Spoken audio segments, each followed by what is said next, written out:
Sucedió en la peña de Huayca, entre los municipios de Tavita y Jocotlamán. 3 expertos que realizaban una investigación oyeron un ruido infernal y lograron grabar el paso de un auto. Al revisar las listas se sorprendieron. Quedaron registrados apenas 4 cuadros, que equivalen a una décima de segundo, tiempo en el que el objeto cruzó entre dos montañas. Calculan que su velocidad alcanzó los 6.000 kilómetros por hora.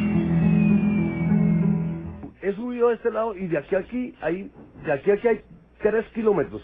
De aquí a aquí hay 2 kilómetros. En menos de una fracción de nanosegundo, puedo decir yo, nanosegundo, es que el ovni pasa de aquí a acá a 2 kilómetros.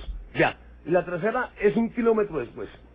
Entonces, realmente, la velocidad que le calculamos los científicos, los ufólogos, es que este ovni iba a 6.000 kilómetros. Esta zona es especialmente activa en avistamientos, pero pocas veces se habían logrado registros diurnos tan elocuentes. Los expertos creen que las alteraciones del clima que se están presentando en Colombia están atrayendo a los extraterrestres. Estos objetos aparecen en esos momentos planetarios, porque se recargan de energía. Un grupo de ufólogos internacionales se reunirá esta noche en Bogotá para analizar el tema y descifrar los misterios de este video, grabado en el sitio que los indígenas mixtas llamaban el Valle de las Lucecitas.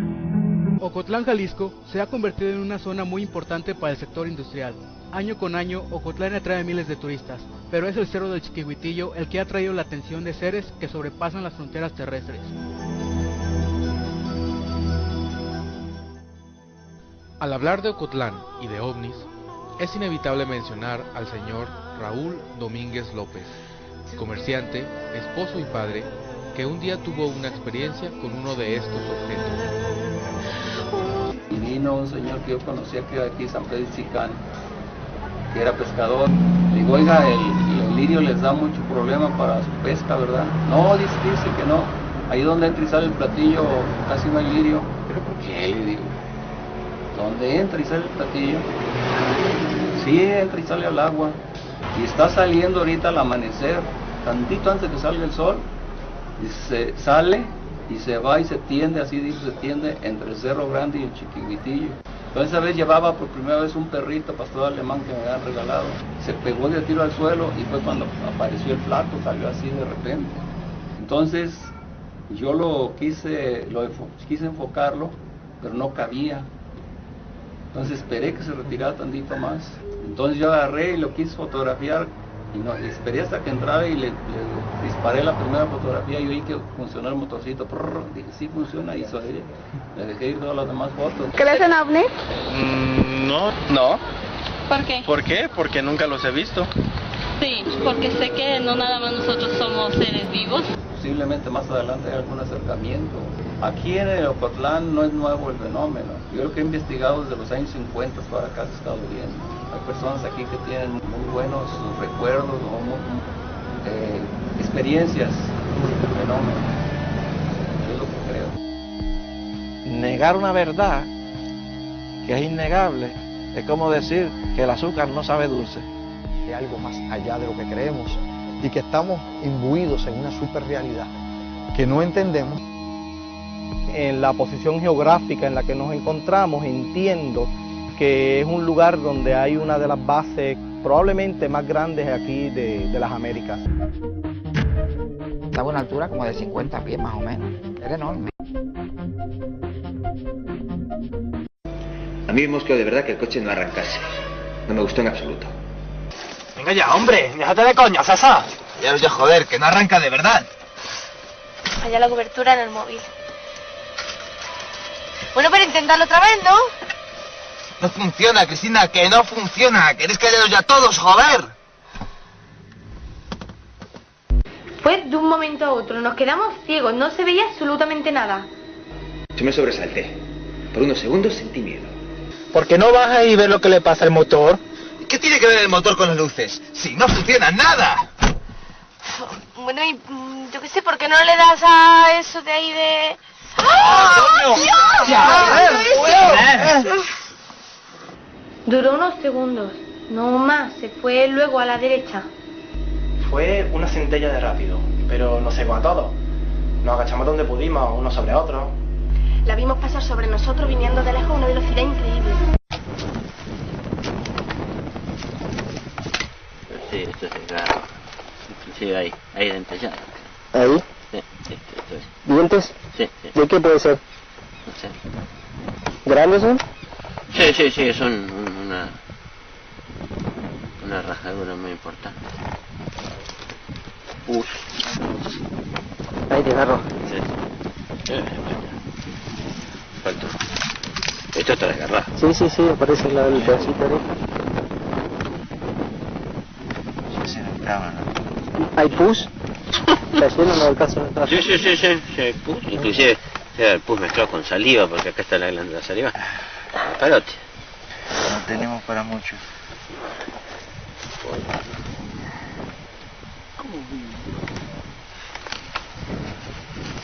Es lo que me llama la atención. Pero esto no me llama tanto la atención. ¿Cómo es? Lo raro es que si son perros que no estén lastimando en las patas, nada. ¿Qué puede apreciar ahí, don Piscinelli? Acá ¿Qué sería? Está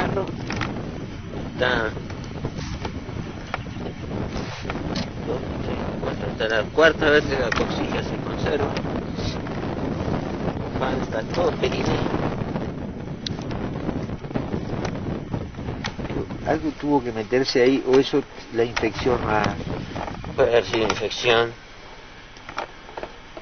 Está desgarrado también, ¿no? Pedazo de cuero.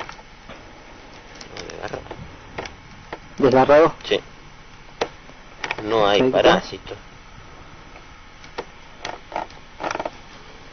Y llama mucho la atención que no haya hecho una peritonitis. Bueno, esto es retroperitoneal, pero igual hay materia fecal en la vida peliana.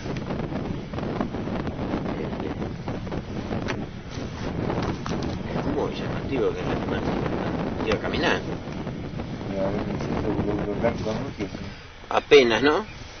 Y llama la atención que acá tendría que haber inflamación de médula, de canal medular, con lo cual tendría que provocar parálisis del frente. ¿Y camina perfectamente? Camina. Perfecto. Y el recto está seccionado ahí, ¿no? Sí, falta el ¿el esfínter? Falta el ano, falta el esfínter interno y externo. Está eliminando materia fecal permanentemente. Primera vez. Realmente pensar en sacrificarla sería una medida de piedad con el pobre animal, ¿no? Pero por otro lado, si ha vivido 15 días así, ¿por qué no podrá vivir 2 meses más? Y capaz que en 2 meses, cuando empieza a haber pasto, se cura y realmente llamativo. Realmente llamativo. Tendría que está muerta por falta de dientes. Sin embargo, no está muerta por falta de dientes, sino que le falta la cola, le falta el esfínter del ano, le falta una oreja, un cacho de glándula salivar, una buena parte de los músculos de la nuca, y sin embargo se quiere parar. Creo que es una vaca re vieja. No tiene un diente. 10 años, 12 años, 15 años. Sí, de 10 años tienen dientes. Algunos. Ni dientes. It was solid white. 4 days before that, Margie Galvez captured a round circle with her home security camera. It's not a bug on my 5 months ago, Justin Mallard recorded what resembles a snake over Stephenville. Rear end would come over, and then the bottom end, and I believe there's other people out there. I believe there is other things. Being the UFO capital of the world, Kim Walder says she's a believer. So amazed at us because we're such... News at 9.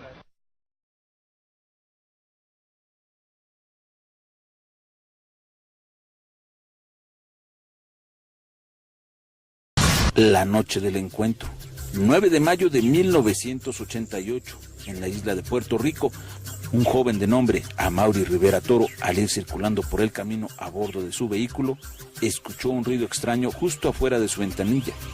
Cuando volteó, se percató de que se trataba de un ser extraño.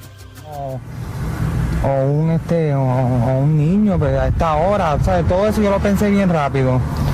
Cuando yo le vi la cara bien, que no era ninguna de esas dos cosas, que no era ni un enano, ni era un niño, pues yo me paniqué. Entonces, en vez de empujar el acelerador, lo que hice fue que pegué freno así de cantazo. Y cuando pegué freno, cuando voy a darle acelerador de nuevo, que miro acá, el cero, el hombrecito está parado en este lado, ahí. Entonces ahí yo de nuevo pensé rápido, esto todo fue en momentos, contándolo se tarda más. Yo dije, pero ¿y cómo puedo llegar de acá a acá tan ligero? Y cuando estoy pensando eso, escucho ruido de este lado y ahí fue cuando escucho así el sonido que abren la puerta. Y cuando abrieron la puerta, pues ahí yo quedé. O me desmayé o me pusieron a dormir ellos, no sé, mi opinión personal es que fue que yo me desmayé del miedo, inclusive, que no me da vergüenza mencionarlo, yo me oriné encima. Después de desmayarse, al parecer fue llevado a bordo de un gran objeto. Amaury inicialmente pensó que se trataba de un gran estacionamiento, pero se percataría después de que no era así. Y ahí encontró a personas de la isla de Puerto Rico. Algunos estaban en ropa de dormir, con las que incluso continuó en contacto después de la experiencia. Ahí vio a un ser de apariencia humanoide acompañado de dos seres pequeños, similares al que encontró cuando iba manejando en la carretera. Dijo llamarse Amarón y le explicó que estos pequeños seres eran creados por ellos como robots biológicos. Después recuerda estar sentado y comenzar a ver escenas de una isla y el mar. La proyección se podía ver hacia todos lados, incluso el piso. Las escenas, al parecer, eran de una catástrofe en la Tierra. Quizás una advertencia acerca de un evento que tal vez iba a ocurrir. Las imágenes eran impactantes. La muralla crecía, sólida y abrumadora. Pensé en mi familia y amigos. Luego pensé que se trataba solo de unas imágenes hábilmente proyectadas. Escuché la isla estremecerse de nuevo, y con esto los gritos de horror de la población puertorriqueña. Cuando el mar se había retirado unos kilómetros de la costa, la muralla se puso en marcha hacia la isla. Ya me imaginaba de antemano lo que ocurriría a continuación. Quería implorarle al humano guía que por favor detuviera las imágenes. Miré por un momento hacia él y sus dos acompañantes. Sentí odio. El humano ajeno, tan pasivo mientras todo ocurría, seguro de sí mismo, tan intocable, no quería mirar a los eventos a mi alrededor. Después, Amaury Rivera Toro despertaría dentro de su automóvil, en un lugar de la isla, pero más lejos de donde se lo habían llevado, y escucha el sonido de un avión bastante fuerte. Al mirar al cielo ve a este objeto de forma discoidal, y a un avión militar de los Estados Unidos, un F-14 Tomcat, tratando de acercarse al ovni. Recuerda en ese momento que llevaba consigo una cámara de fotografías y comenzó a obturar, al mismo tiempo que escuchaba un extraño clic en su cabeza, como si alguien estuviera indicándole que lo hiciera. Estas fotografías son extraordinarias y hoy son consideradas como las mejores de su tipo y dan validez a lo vivido por este puertorriqueño. La noche del encuentro, la historia de Amaury Rivera Toro, un encuentro con lo desconocido y un evento que ha marcado profundamente a este equipo de investigación. Just look. And look again.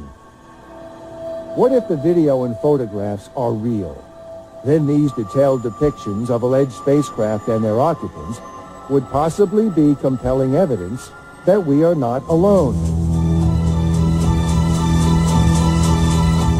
But just as the alleged supernatural experiences of the man who says he shot them.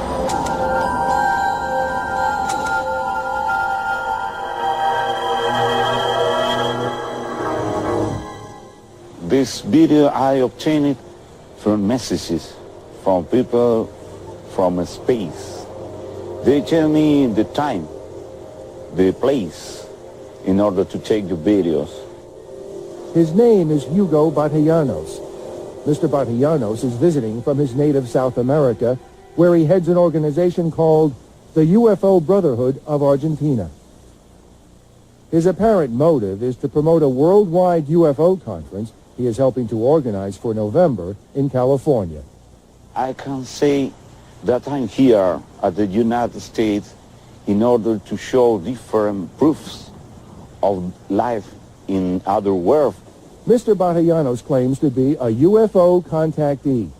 He says he discovered a vortex, or interdimensional doorway, through which extraterrestrials enter our world, and he enters theirs. And I put my hand on the spacecraft, and my hand was entering at the matter. Then my shoulder, then all my body entered at the spacecraft. Among his intriguing library is this odd object reportedly appearing over northern Argentina. Its erratic movement and blurred image he attributes to an alien form of energy, with a little help from a poor quality tape duplication. Then there are these fleeting balls of light, another manifestation, he says, of alien craft and energy. And these great balls of fire apparently hiding behind the cloud. And here comes the truly strange. Giant shadowy figures suspended in the sky, materializing piece by piece until they make up what looks to be a giant stick figure. In order that we can understand this, I make you for one example. You could see my hand. When I put movements of my hand, you could see that my hand is not so clear. But if I put more energy, you couldn't see my hand. But my hand doesn't exist. But in another vibration, if you couldn't see with your eye, doesn't mean that the hand doesn't exist. Perhaps Mr. Batallanos is a con man. Then again, maybe he's telling the truth. We tried to find out with the help of some well-known ufologists. We showed the tape to investigators from a California branch of the Mutual UFO Network, or MUFON. This one's one That's strange. That's very unusual. There's something here, too. That, yeah, well, we've got a whole structure shape that goes around, appears to go around there. At times, the experts were highly intrigued. At other times, they were puzzled. I wonder what generation tape this is. There were also moments of skepticism. The lighting on the craft is not consistent with the rest of the lighting in the photograph. Well, the standard version of the alien is supposedly 4'2" or 4'6" tall, but even some praying mantis types, but not really like we just saw. I'm really anxious to talk to the gentleman and find out more of what he's got and get some more details from him. But until that's possible, we have this preliminary verdict from the jury. There needs to be more investigation into it, but it's not unbelievable. As far as alien photographs go, I don't think that those are clear enough that are going to satisfy the public's need to see a really clear photograph of an alien. I wouldn't hang my hat on that.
Pat and her siblings and her mom. This is where the aliens abducted the family, and then the next morning the military came and sequestered them.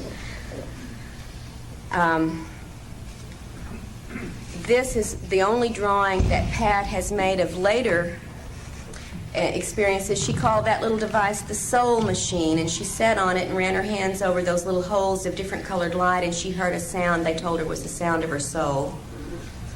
I'd love to hear about other reports similar to this, if any of you know of them. This was also in the facility where she was shown the clone body. This is Polly's drawing of some of the bulbous, wrinkled-headed aliens. She said they almost posed for her to get this conscious memory. You know how often they don't give you very much to take back consciously. And this kind of alien description has turned up in other people's reports. We'll see one more in here, in fact, in a little bit. From Lisa, here's one of her. She says, I'm no artist. Don't tell me I am, because I know I'm not. And I think she did great for being no artist to show the hooded figures. These are less frequently reported, but this one she was able actually to see some facial features, where very often the hood completely obscures them. This is Lisa's drawing of another of the bulbous-headed entities, sort of similar to what we saw with Polly's drawing earlier. And these have been reported in a number of other cases as well.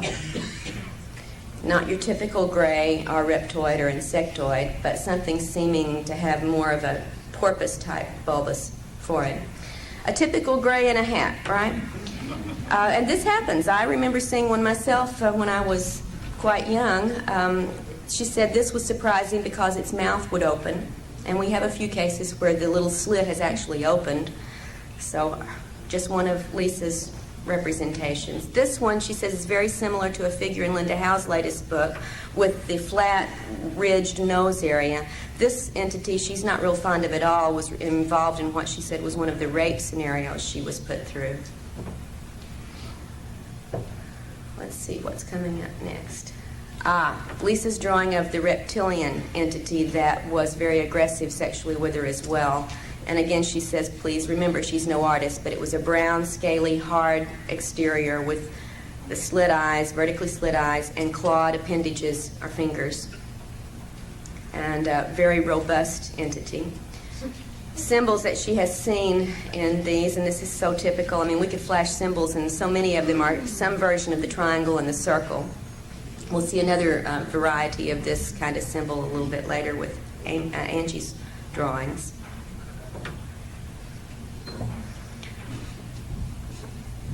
From Anita in Texas, this is a drawing of what she called the tan ones, and she makes a very big distinction between the tans and the grays. She said the grays could care less about us. They're very official or impersonal, but the tans seem to go to a great deal of trouble to make her want to love them and to elicit love from her. She remembered at one point patting it on the face and saying, too bad it's not real. This is the drawing from Anita's granddaughter who lives with her of what she said were the mushroom men who had come into her room one night. These, however, she said were no more than maybe 1.5 feet, 2 feet tall.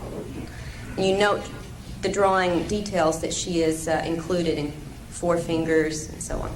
Here's Beth's drawing in Puerto Rico of one of the doctors on board who dealt with her and her entire family in 1978 when they had a massive abduction. Jorge Martinez investigated a lot of this case. But it's only been reported in Spanish so far, so, except for what we haven't taken. Widow peak hairline, very typical reported humanoids.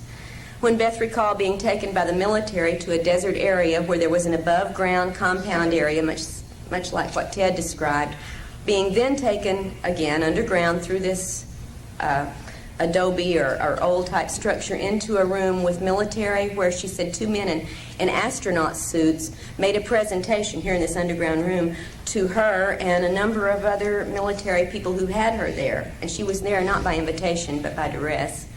So very similar to what Ted had remembered from the mid-'80s event in Albuquerque. We don't know where these facilities might be, but, you know, Kirtland's not that far away.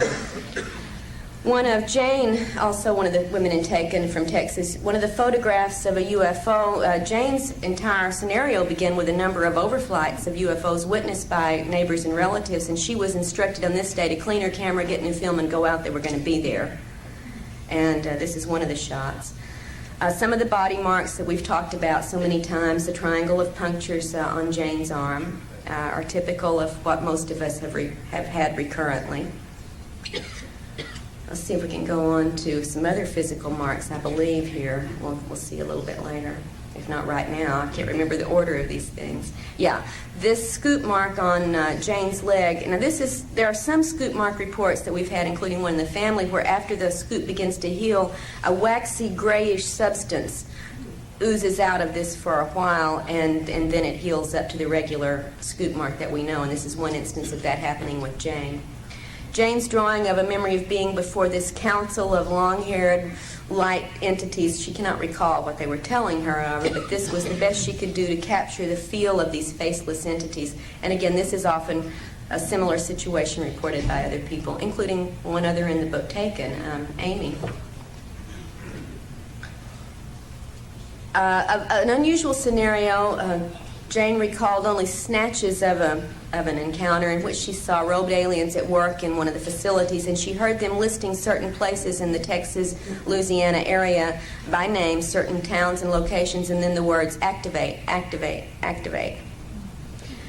The little black box, the memory of the faces, seeing her feet as she's being carried out of here, all just very partial glimpses from an event in Jane's recollections. And the little black box is very similar to the box used in Ted's cloning soul transfer event. And you notice these weird black tubes coming out. We're going to see that later in other drawings.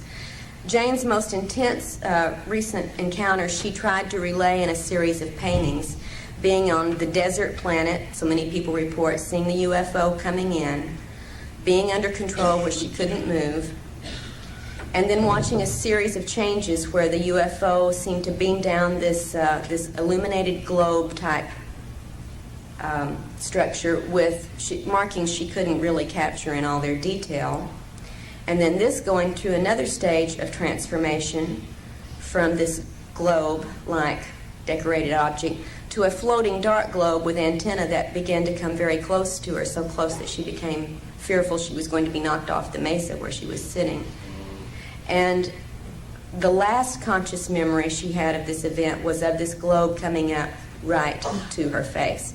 Under regression, we found out some more information about what went on, including an implanting procedure that this globe was involved with in Jane's suppressed memories.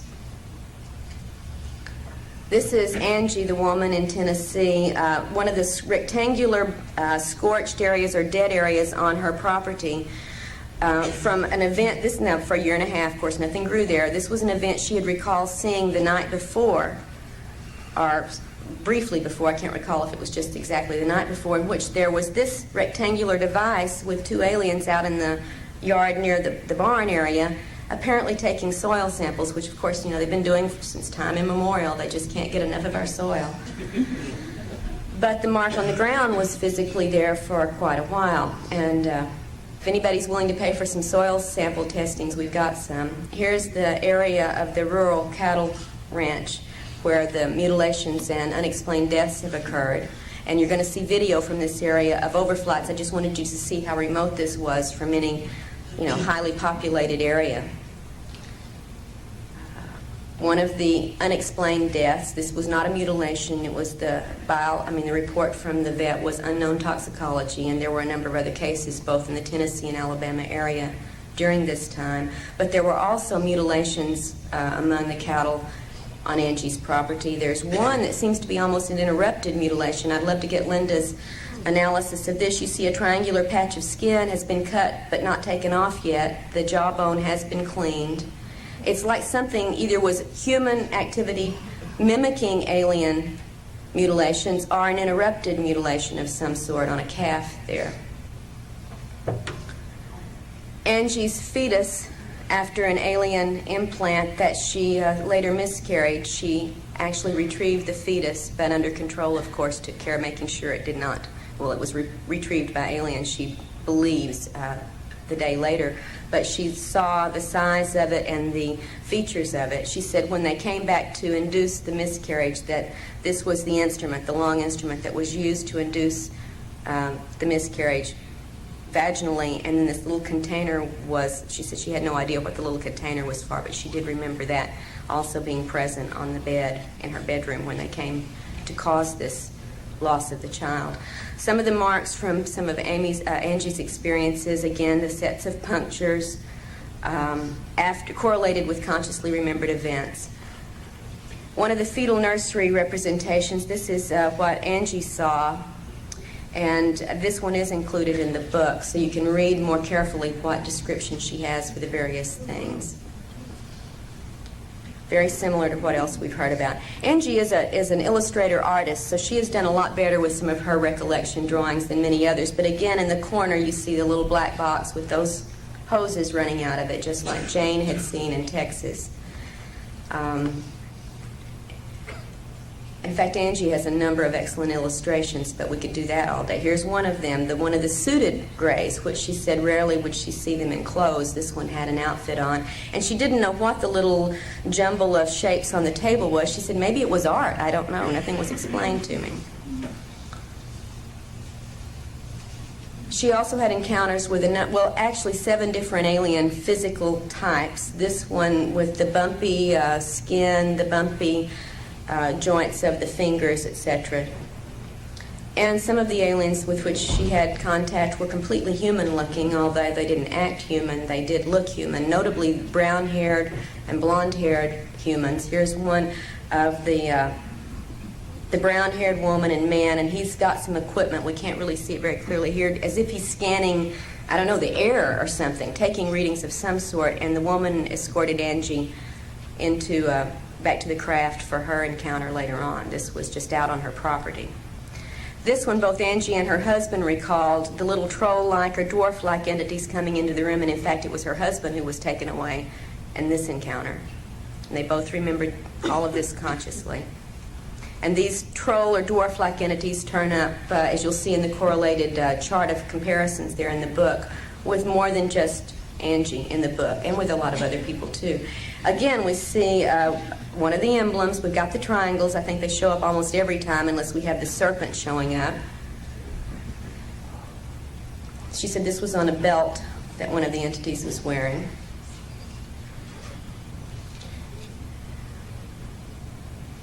Our timing is a little strange here. Okay, one of the craft that Angie recalls seeing out over the property, and I have not seen a report exactly like this one before, but wanted to include some of the anomalous drawings rather than just the typical things that we often get reports about.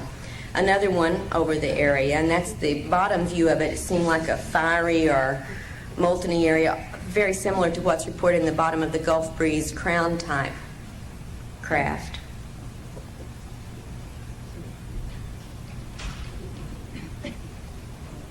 And that craft here, you can see for comparison of size, Angie below and the craft above when she was being beamed into it.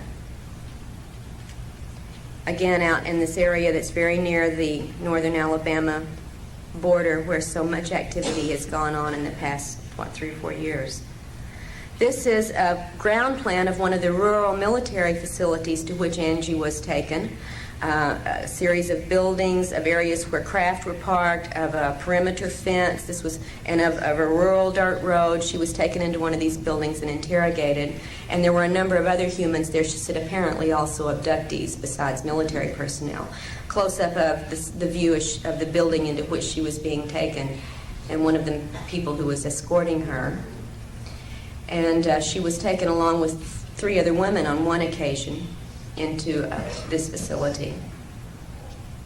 We know of another facility into which she's been taken under conscious control. It's not the same as this one. This strange little craft, from one point of view, looks like a winged aircraft from the military. You've got a little flag on it. The other side, not there. And that back compartment is where she and the 3 other women were placed when they were picked up and taken to a facility.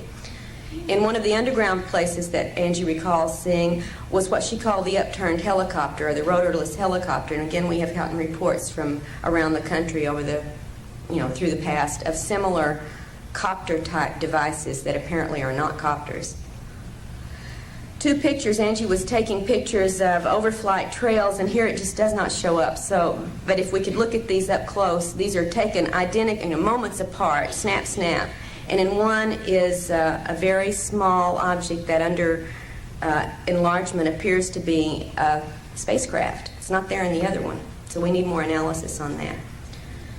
Now on to Amy in Texas. This is a drawing of her conscious recollection of her first UFO sighting in Denton, Texas in the early 1980s, and there was a missing time episode and a very confusing screen memory overlaying what she consciously recalled from this.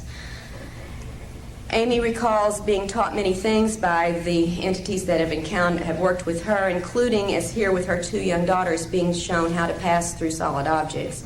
And since she had mastered it, now they were going on to the daughters. Of course, she can't do it when she's not with the aliens. One of her daughter's drawings of a ball of light that she has seen a couple of times in the house, and this is a young child's drawing. She says she's only seen this one a couple of times. It's 2 to 3 feet wide, but the one she has seen more frequently is much smaller, like a probe device that we've heard reported numerous times. This one being slightly different, as you'll see here. She said it's like a wiggly tail appendage coming off of this one, but she says this is frequently in the room with her. And she doesn't seem to be fearful of anything to do with these probes, these light sources, although she's not real happy when the aliens have interacted with her. This is a recent just doodle that the daughter had made at 8.5 years old that the mother managed to get me a copy of, and you can see a lot of the what she's doodling out here obviously has some significance to the abduction experiences she's had. Amy's memory of consciously waking up as she's floating down her hallway into the kitchen and out the back door in one of her events. She said that was the conscious part. After she got outside, she didn't remember anything, but you can imagine waking up floating and being a little bit surprised. She quite was. This is the FEMA Underground Center of Government facility across the street from which Amy lived at the time she was abducted and taken to an underground facility with human and alien entities. This is also the same facility that was less than 2 miles from the house my husband and I lived in when he was abducted by military and taken to an underground facility. Just thought you might want to drop in and tour the place. Her screen memory began with this abduction where the alien apologized and removed the implants, with seeing what she thought was a big moon with the entities floating above them. A lot of this is from conscious recollection, and some of the drawings are also from what she gleaned through hypnosis. She recalled being in her dining room where these the non-Earth representatives, as she called them, and the human representatives first came to get her to take her to this facility. And the men all look quite human. She said, in fact, she almost thought she recognized one of them as a political figure, but she wasn't really certain. She was told they were ex-professional pilots, military people, and so on, but when she got up close to one, she could see the vertical slit eyes and began looking at the other men and said she was aware that they had contact lens coverings over their pupils. And without the coverings, with the coverings, they just looked, she said you couldn't tell them from your neighbors. She was told to not remember this scene, and she fought very hard to do so. The facility room into which she was taken, now the little drawing at the front of that is Amy with the female alien who was apologizing and removing the implants. She said the entity had a plastic-like mask over its face, and it's very confusing what the purpose of that might have been, because if it was to keep the eyes from having any kind of control, certainly it didn't work, because the eyes were the only thing that actually did show on her face. And we'll see that a little closer up in just a moment. I think. Yeah. Amy's drawing of the removal of the implant from the ear, which seemed to be of a malleable, flesh-colored substance, and when it was pulled out of the ear and shown to her, it disintegrated. And we have another report, Barbara Barthlick has another case report where an identical ear implant did exactly this when removed. It just broke into pieces and dissolved, disappeared.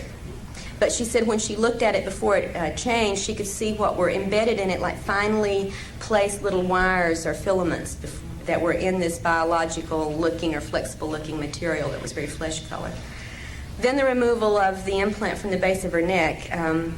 and there is still a little white circle from where that occurred. At this point, there was nothing on that we had evidence of from the ear removal.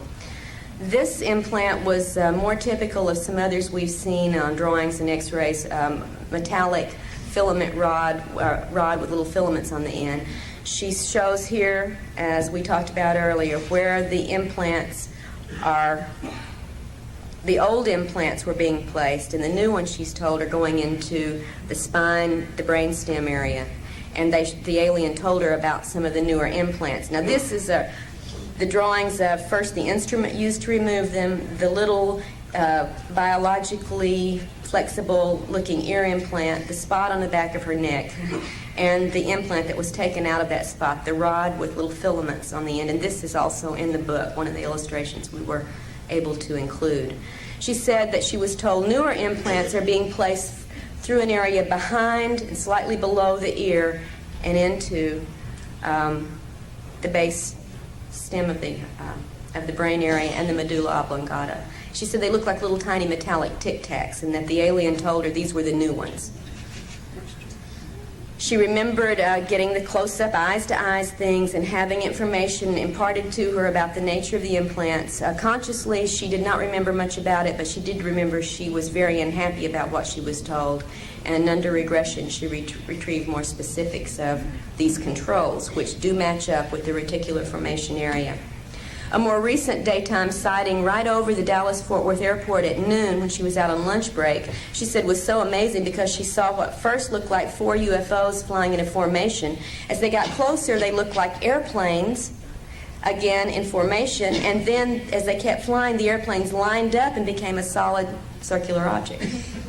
One of the nonsense marks, and we certainly get a lot of these, this one happens to be on Amy, marks on the body that are not punctures, not claw marks, not burns, not cuts, they're just designs.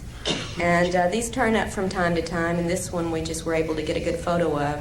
And finally, Amy's drawing of some of the helicopter harassment that has plagued her and her family ever since she made contact with me and began working on exploring her case.